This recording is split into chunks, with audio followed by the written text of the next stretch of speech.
No small issue to address in this first session. Polarisation, the divisions that are pulling apart established order and drawing battle lines between people. As Eliot described it in his remarks, creating chasms. Over the course of the next few hours, we're going to examine what's really going on, explore the differences between countries, between different demographic groups, and confront the consequences of a world where many people's outlooks and experiences seem incompatible. Crucially, though, we're going to tilt much of our conversation and our discussion this morning towards solutions. We're going to hear how technology and visual storytelling is transforming how we see the world and creating the opportunity to walk in someone else's shoes. We're going to learn about how culture is bringing people together and how courageous leadership in all of its guises can help de-escalate the ideological battles. But first, we need to understand precisely what is it we mean by polarisation, and what are we so concerned about? Now, when we speak of polarisation, what we mean is, in many respects, the division between two sharply contrasting groups or sets of opinions or beliefs.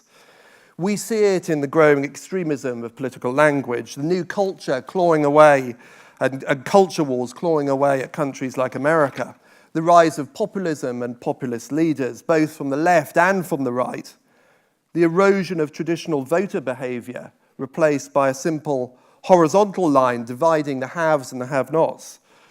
We worry about the impact of social media in creating self-reinforcing filter bubbles and as a supercharged distribution machine for misinformation.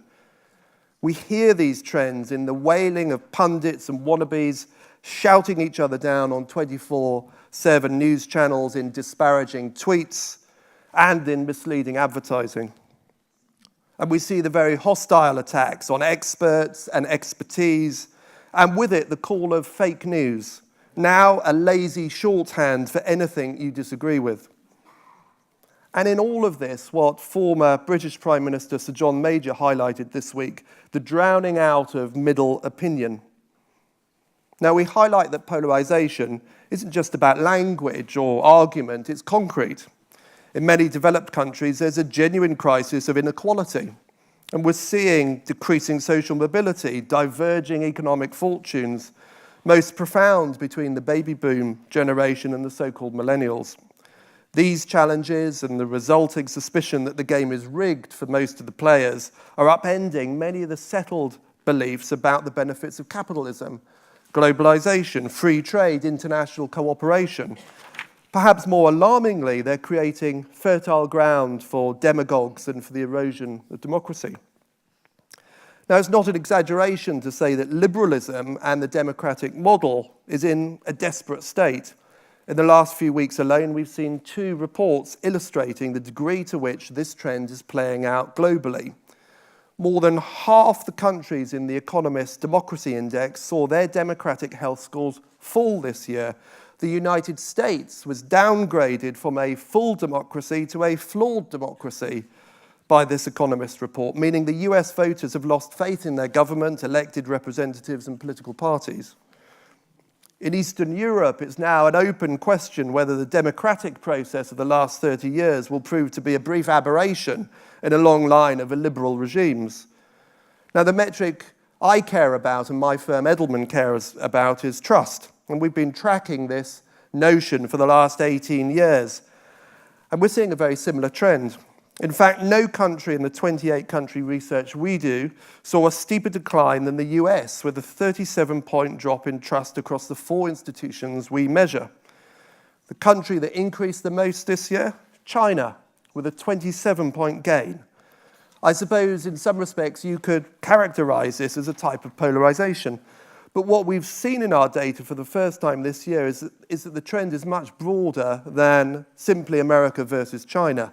Historically, our data showed that countries moved more or less in sync with each other. But for the first time this year, we're seeing a polarization in trust trends with an equal number of countries pulling in opposite directions.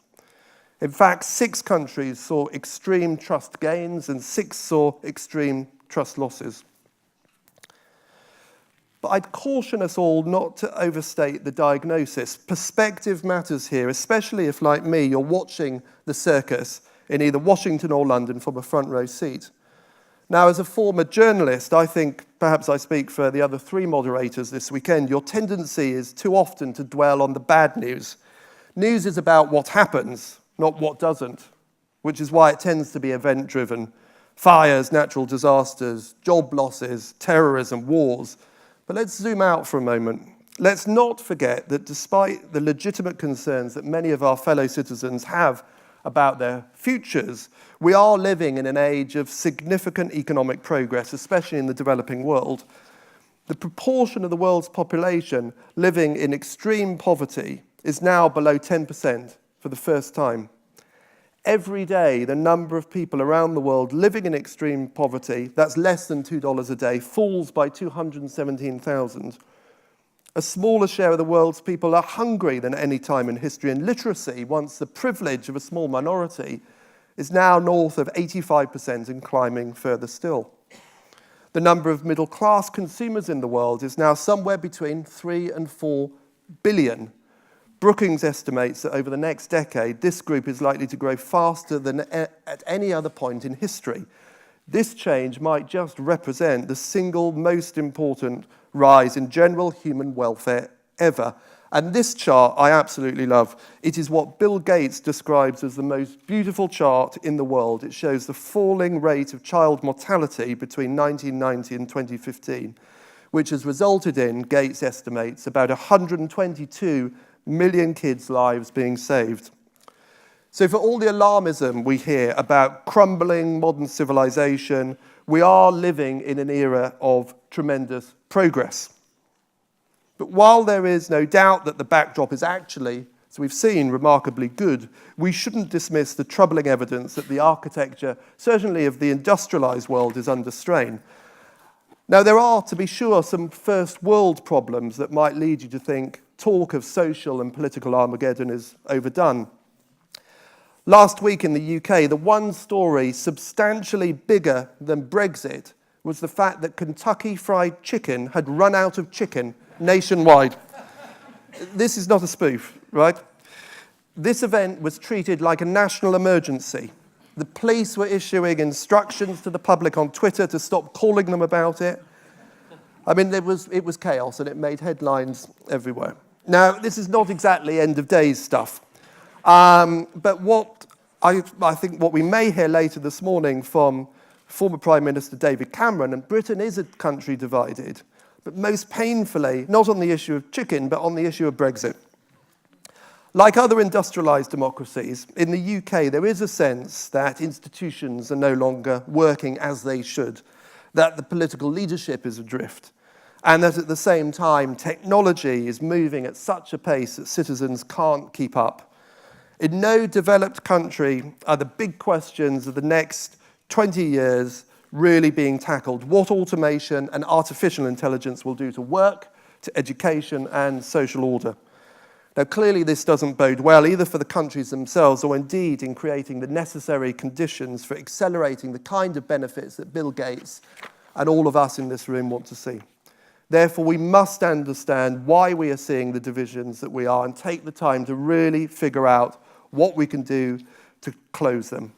Now, the answers aren't going to come from politicians alone. They're going to come from scientists, educators, naturalists, journalists, filmmakers, technologists, the young, the old. All of them have one thing in common, leadership, and that's something we're going to see in spades over the coming 2 days.